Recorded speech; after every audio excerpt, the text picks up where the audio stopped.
Today, Uganda Federal Union, UFU, has got the pleasure of presenting Mr. Mubiru Musoke, who is going to talk about the state of terrorism and the future of Uganda. Right now, Uganda is bleeding. A lot of people are being butchered, tortured, and the state is under attack by its own government. So today, Mr. Mubiru Musoke is going to tell us about the state of terrorism and where Uganda is headed, the future of Uganda. Mr. Mubiru Musoke.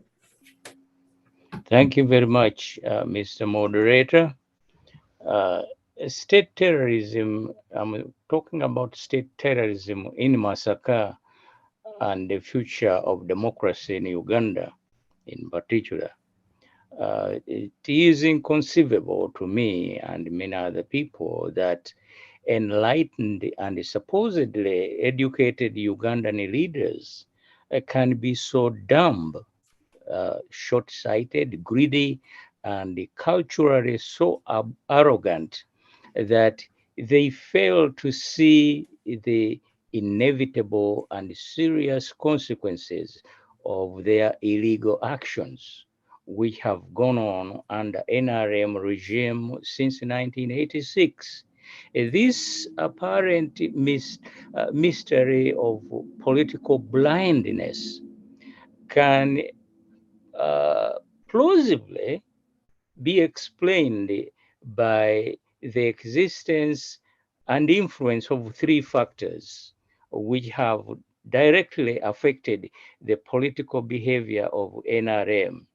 Uh, One factor is the explicit tolerance of corrupt behavior in NRM politics.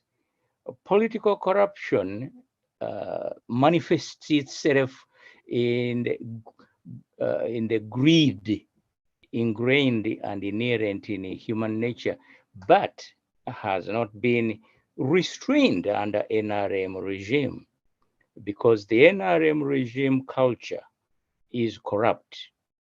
Political corruption is, in general, ironically, was the factor which originally led to the discovery of the concept of democracy and its subsequent refinement into the rules of ethics and the general principles governing the rule of law designed to limit and control the behavior of leaders, especially those wielding enormous amount of political power at their disposal.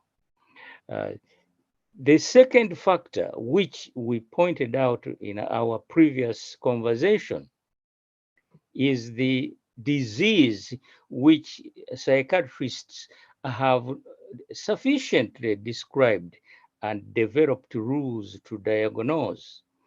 This disease afflicts the personalities of dictators, including inducing them to behave obsessively and compulsively, thereby creating the obsessive compulsive personality disorder to dominate their politics. There is enough evidence for us to believe that Yoweri Kaguta Museveni, like his predecessors, Idi Amin and Milton Obote, is suffering from obsessive compulsive disorder personality. The three leaders, for example, share the common uh, compulsion to be leaders for life, regardless of the wishes of the people they lead, because they are or were obsessively and compulsively driven to do so by their personalities. The third factor is what psychologists call mob behavior. That is, the mentality that induces individuals in a crowd, in a mob, or group of people with a common purpose to behave as one individual or social entity, acting supposedly with uh, common purpose. A mob is a group of people who technically have lost their individual rationality and as a result follow their leader like a sheep follow the shepherd, even when the shepherd is leading them to the slaughterhouse. This is what is happening in Uganda. In politics, individuals willingly follow, under NRM especially, follow the leader without being critical or asking the question whether what they are doing collectively is right, is ethical, is legal, or even is rational. Both Obote and Amin mobilized ethnic groups to do what they politically desired to achieve. Museveni is doing the same thing, as the evidence of what is happening in Masaka district and elsewhere in Uganda shows. Uh, in the case of Amin and Obote, just as in the case of Museveni, subservient political behavior is compounded by the absence of a rational political philosophy, which would otherwise restrain mob political behavior and control irrational political subservience of the followers to follow their leader without thinking about what they are doing. The question is, why does Museveni and his close supporters uh, politically behave the way they do? Many of the senior NRM members participated in the making of the 1995 Constitution. Therefore, we assume that they know the content of the 1995 Constitution and should condemn its abuse, but this is not happening. Why? The opening section of the 1995 Constitution, borrowed from India and other countries, spells out the national objectives and directive principles of state policy. These are some of the fundamental principles laid down in the 1995 Constitution to ensure that democracy and the rule of law tame and guide or even rationalize political behavior. Rational political behavior is essential to bring about social change that results in democratization. And NRM leaders, unfortunately, are against democratization. As strange as that may sound. Let us briefly look at the violation of two national objectives and directive principles of state policy, which are enshrined in the 1995 Constitution.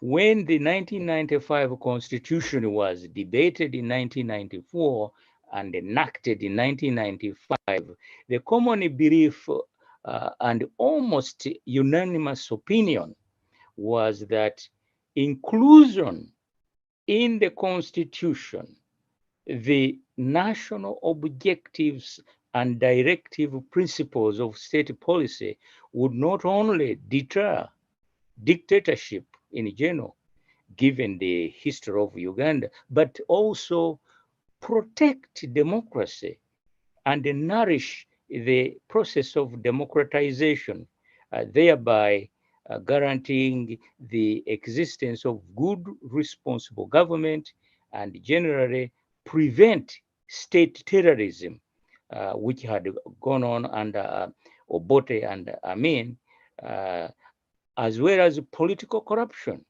in general. These are the chronic political diseases Uganda has suffered from and is still suffering from. And one asks the question, why is this going on?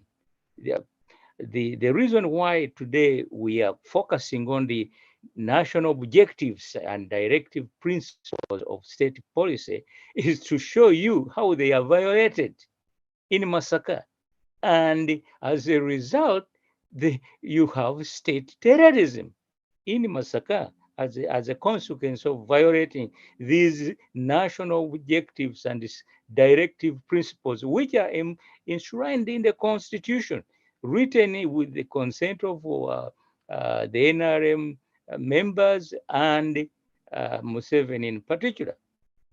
Uh, Clearly, if this democratic principle was strictly observed and enforced, state terrorism and pervasive corruption would not exist in the administration of Masaka district or anywhere else in Uganda to the extent it does today. In violation of the political objectives and the democratic principles of state policy, the administration of Masaka district under NRM, led by Museveni, is clearly not broadly representative of the national character and the social diversity of the country in Masaka uh, district. This violation explains the cause of the tragedy of state terrorism in Masaka, where the RCO is Fred Bamwene, the RCP is Enoka Abeine, the DPC is Biaruhanga, the RISO is Andrew Turinawe, the DICO is Musimenta. The others currently holding important positions in Masaka district include Nuwahereza, Buevaje, and Owesinjire. The Masaka City Commissioner, appointed by NRM leader Museveni, is Stephen Asimwe. Clearly, among these top district officials in Masaka, there is not a single Munabudu. And then you start wondering why there is state terrorism in Masaka. Well, I'm explaining to you, clearly giving you the concrete evidence why there is state terrorism in Masaka. What is happening in Masaka district under NRM leadership also violates another directive of state policy, namely the principle of devolution of power, which is a political objective of state policy under the NRM 1995 Constitution.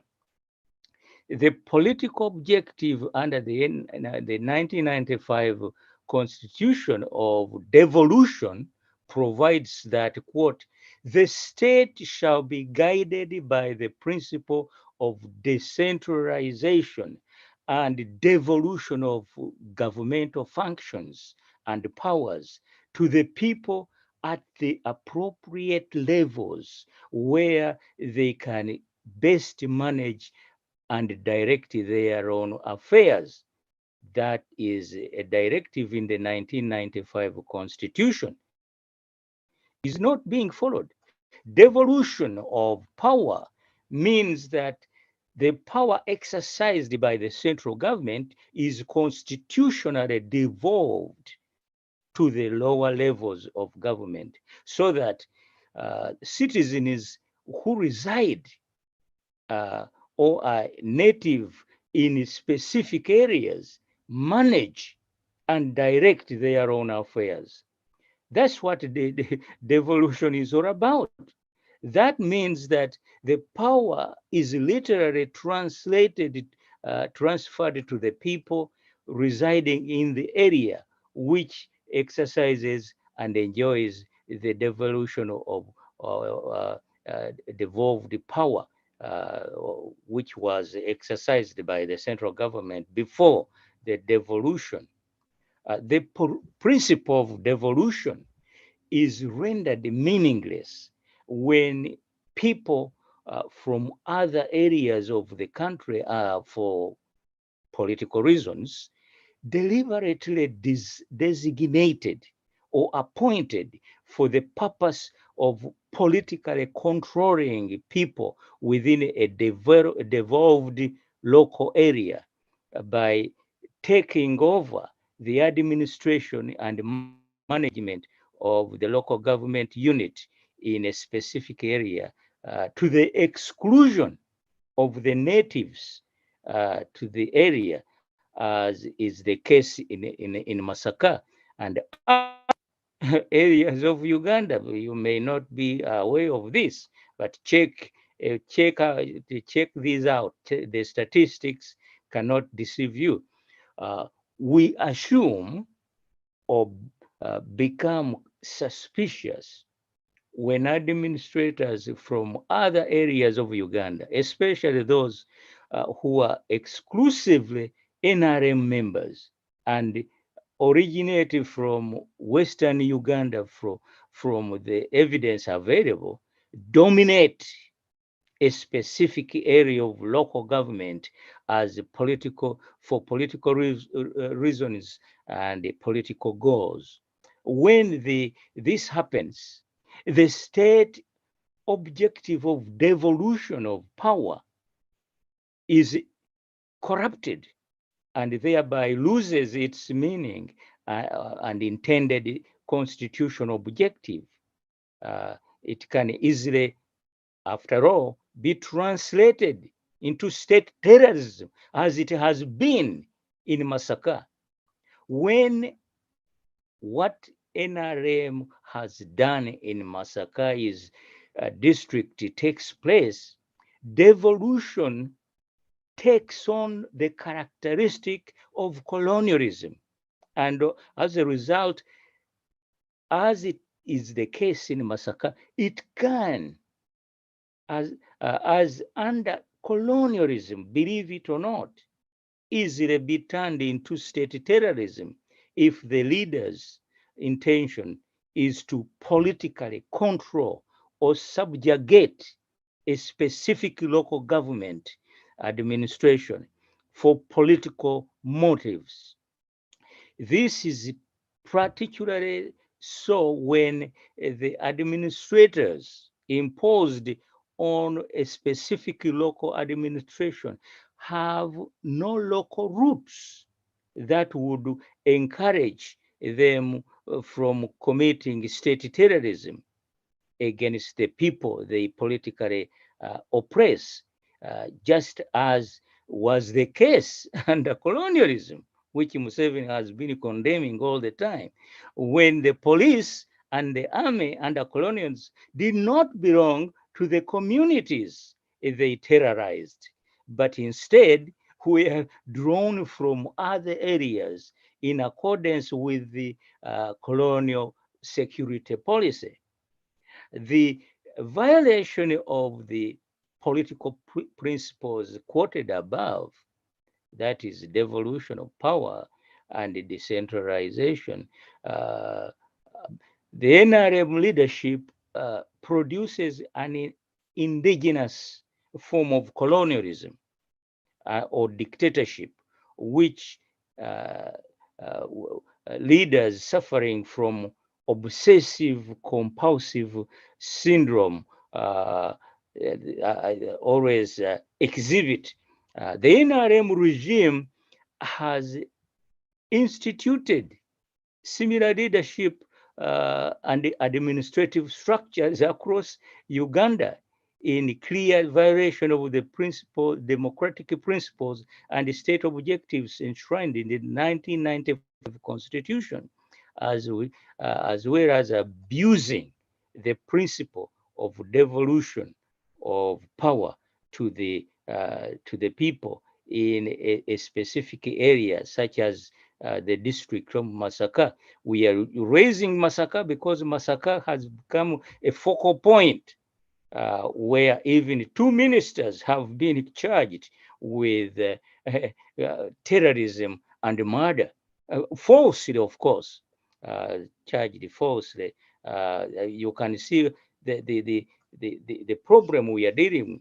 To compound this problem, the NRM leader, like Obote and Amin, is suffering from obsessive compulsive syndrome. To make the situation worse, those surrounding the NRM leader, like those who surrounded Obote and Amin, uh, do not are too timid to tell him the truth, and uh, uh, they cannot open their mouth and say, "Sir, you are doing something wrong, and you should stop doing it." They are too timid to do that. For example, it is inconceivable that so many people can be killed in Masaka district without the people in charge of security. I've just given you their names. They are all from the West, knowing and detecting anything wrong about such serious crimes. Instead, destruction tactics by NRMs are employed uh, by arresting a Catholic priest, Reverend Father Mugisha, and two MPs, Alan Sewanyana and Mohammed Segirinya, who are not even natives to Budu, and falsely charging them with murder and terrorism committed in Masaka. You see, our problem is bigger than we actually thought. Most of this terrorism is by NRM regime. Idi Amin and Milton Obote committed similar state terrorism and were condemned for it by the current leaders of NRM at the time. Now, the same people are committing the same atrocities, apparently believing that the people are too stupid to understand what is going on. Both the Attorney General and the DPP, as we pointed out in our previous conversation, are aware of what is, and they are familiar with what is the facts of the situation in Masaka, but they are silent in violation of their ethical and professional responsibilities, which they have subordinated to serving their political greed rather than uh, the welfare of the people of Masaka. Both the Attorney General and the DPP uh, do not have the courage to protest such illegal behavior going on in Masaka district because they are part of the corrupt regime. And as a result, they implement any illegal policy to the fullest extent, blind to the fact that the truth will, in any case, one day come out. Uh, and these people will be responsible for what is going on in Masaka. The NRM leaders behave like a sheep following the shepherd. Well, sooner or later, anyway, the NRM regime, like Bote's regime went, like Idi Amin went, the NRM regime will also go. And where are these people going to stay? Where are they going to sleep after committing these acts. In order for state terrorism to be effectively dealt with in the Masaka district administration, should not only look like Uganda as the directive principles state, it should also resemble the native residents of Masaka districts, where 77% of the population are Baganda, 9% are Banyankole, 8% are Banyarwanda, and the rest, or the others, constitute 6% of the population of Masaka. But from the leadership, the people who in charge of security in Masaka have given you the names. They don't even come, they are not natives to Masaka district. And Museveni thinks that we are so stupid, we can't understand what he's doing, All the names of the Masaka district administrators cited above are from Western Uganda. Would it be appropriate in light of the directive principles of state policy cited above on democratic principles and the devolution of power for the district administrators of Mbarara, for example, Mbarara district, to be overwhelmingly Baganda or Acholi or Lugbara or Karimajong? To what extent can the political greed blind NRM leaders? NRM regime must go. It is inimical to the rule of law, as we will point out in our conclusion. The NRM regime, like those of Obote and Amin, resorts to state terrorism in order to hang on to power indefinitely. That inevitable result is the crime of state terrorism committed by NRM leadership, uh, not only in Masaka district, but other parts of Uganda. Watch out, look out at all these people appointed by NRM Museveni to come and lead the local governments of in other areas of Uganda other than Masaka. The facts are there. I'm not creating them. I cited the names of the people who are leading, administering Masaka, not a single Munabudu. That's colonialism, and that's not acceptable. Clearly, NRM Masaka District Administration is violating the provisions of the national objectives and directive principles of state policy entrenched in the 1995 Constitution. Such an administration is illegal under the national objectives and the directive principles of state policy of the Constitution. Why should we wonder about the state terrorism going on in Masaka district? The concocted charges of murder which had been brought against Reverend Father Richard Mugisha were quietly withdrawn without explanation or apology to the innocent priest, Catholic priest. The crooks in DPP's office are aware of all these facts. They are aware that who is committing the atrocities and the murders in Masaka. They are aware of it, and instead they are arresting MPs who don't even don't come from Masaka. The main political goal of NRM leaders supersedes the rule of law. That is a tragedy. This is a political corruption in its worst form. It is, however, a political farce, typical of NRM leadership, and especially the IGG, Ms. Kamyanamisango, who has recently been talking about uprooting corruption in Uganda by inviting the people or to report the corrupt to to the IGG office. My goodness, they are joking.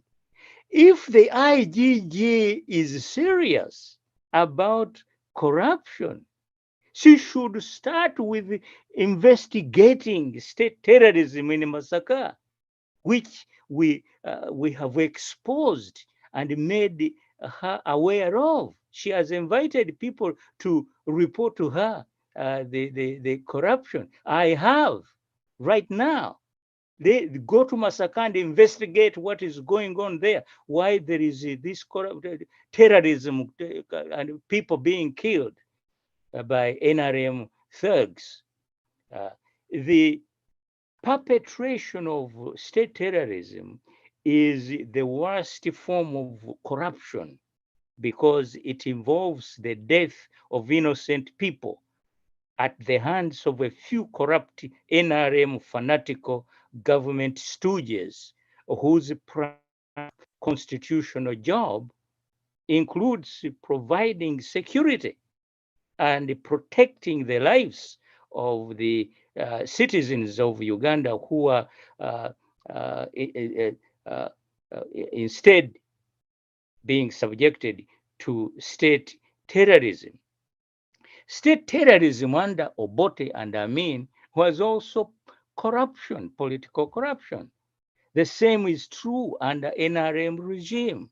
State terrorists throughout Uganda must be arrested and punished for their suppression of political freedom with their corrupt and malicious activities.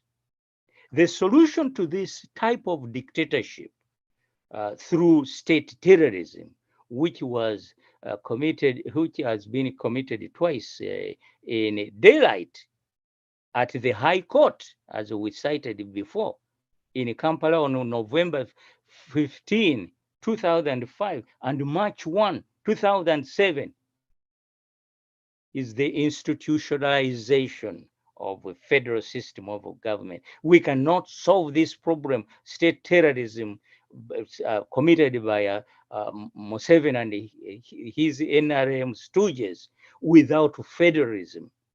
And a federal system of government, the federal states would be autonomous from the central government and will be directly responsible for all the criminal behavior within each federal state.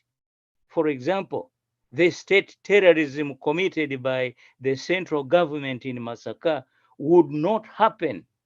And if it did, the federal state of Buganda would be responsible for the security of the people in the whole of Buganda federal state. That kind of vertical decentralization by federalism prevents the central government from abusing political power in the local areas. For example, over 300 people have been arrested in Buganda because supposedly they were implicated in the recent bombings in Komamboga.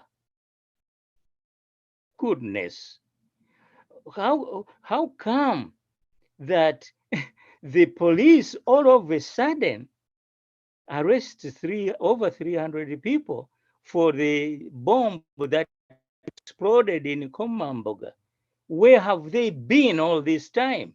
To the security means that they must be full time looking for terrorists, but instead they themselves are the terrorists. And therefore, the only way to deal with that situation effectively is to get rid of the NRM regime and get rid of a unitary system of government and have a federal system of government. Uh, uh, this federalism, I mean, today they are crying out, they are saying the Islamic State is killing people and so on. No, the Islamic State, for example, is not responsible for the motorcycles that shot the motorcycle riders who shot and killed Kawesi, who was the assistant superintendent of police. They murdered him just near his home, going to work. An employee of DPP, Joan Kagezi, who was in charge of investigating and prosecuting serious crimes committed by corrupt state terrorists, was sprayed with bullets on her way from work in Kampala suburb. General Katumba Wamala narrowly escaped death recently, although his beloved daughter did not. All these victims of elusive state terrorists riding motorcyclists have to do with the NRM regime. All these atrocities, the atrocious crimes are committed with heavy guns and weapons which are not available to ordinary people. These people have weapons which only the government possesses and uses to terrorize the people. No one in Uganda who owns such heavy weapons is unknown to the officials of the Ugandan government. I repeat this. The Ugandan government officials know anybody, all the people who own these heavy weapons, which are used to terrorize people. Corruption and state terrorism in Uganda are now very lucrative, profitable, organized crime businesses. And government officials are some of the owners and stakeholders of the corrupt businesses involved in state terrorism. We know this, we have the facts. So you can't lie to us. In conclusion, let me go back to the principles that make democracy possible. Democracy does not exist in a political vacuum. That is, that promote honesty, truth, liberty, security, and ultimately justice. Specific principles and rules of ethics must be observed before democracy can exist anywhere. The existence of state terrorism in Uganda is evidence that the principles of democracy and the rules of ethical behavior in the Constitution are violated. Let us, for purposes of illustration of our point, give an example about the violation of democratic principles in practice today in Uganda. Very recently, General Muhoozi, son of President of Uganda, Yoweri Kaguta Museveni, made it known to the whole world using social media that he, Muhoozi, or probably the whole of government of Uganda, supports the Tigrayan rebels currently fighting the Ethiopian government. The Uganda government has not officially announced any policy regarding the conflict between the Ethiopian government and the Tigrayan rebels. In a democracy, a military commander, even a son of the president or the crown prince like Charles in UK, has no authority under the constitution to publicly pronounce a policy statement regarding the conduct of foreign affairs, and in this case support one of side of a military conflict in a foreign country, Ethiopia. If anybody had any doubt about the absence of democracy in Uganda, Muhoozi's pronouncement is concrete evidence to prove our case. In a democratic system, foreign policy is not made by soldiers in uniform or for whatever rank, but by elected officials in parliament and the cabinet.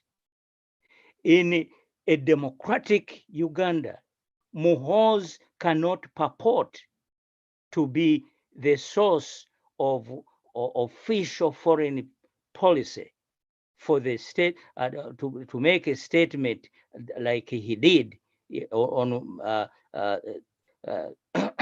social media that he supports the Tigrayan people against fighting against the Ethiopian government.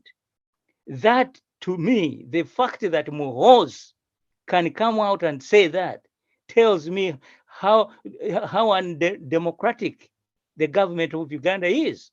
Who is Muhoozi? Because he wears a uniform of a general, he can pronounce all of a sudden about the foreign policy of Uganda. In fact, I'm warning you, when Muhoozi did this, he knew he was at very close to the top of leadership of Uganda. He probably expects to become the president of Uganda right now. He wouldn't be behaving like this. And this is a hint. We better be aware. Museveni has already, probably secretly, of course, anointed Muhoozi to be the next president of Uganda. Then Muhoozi, by the sleep of the pen of the tongue or the sleep of social media, he has told us that he is the next president of Uganda. We can't allow this. This cannot happen. This is corruption at its worst. The second ranking official in the Ministry of Foreign Affairs, Okello Oryem, could not officially answer the embarrassing questions regarding General Muhoozi's absurd pronouncement about the war in Ethiopia. Okello Oryem's father, Rutwa, was called swine by Museveni in one of Museveni's political tantrums. But his son, Okello Oryem, is still willing to serve a dictator like Museveni as long as he benefits from the corrupt regime of NRM. Due to corruption, people do not serve in the regime based on the principles they believe in. They do so for the simple reason that they are guarantees to eat and eat a lot. That is corruption. That is another explanation why we cannot have democracy under a regime like Museveni's. Corruption takes priority to principles of democratic government and determines the course of political behavior. Thank you very much for listening. This is Mubiru Musoke for the Uganda Federal Union. In our next conversation, I will provide a critique of Besige's building to Plan B. Thank you. I hope you tune in again, and we shall discuss these issues openly and condemn dictatorship and abuse of power. Thank you. Until then, stay well.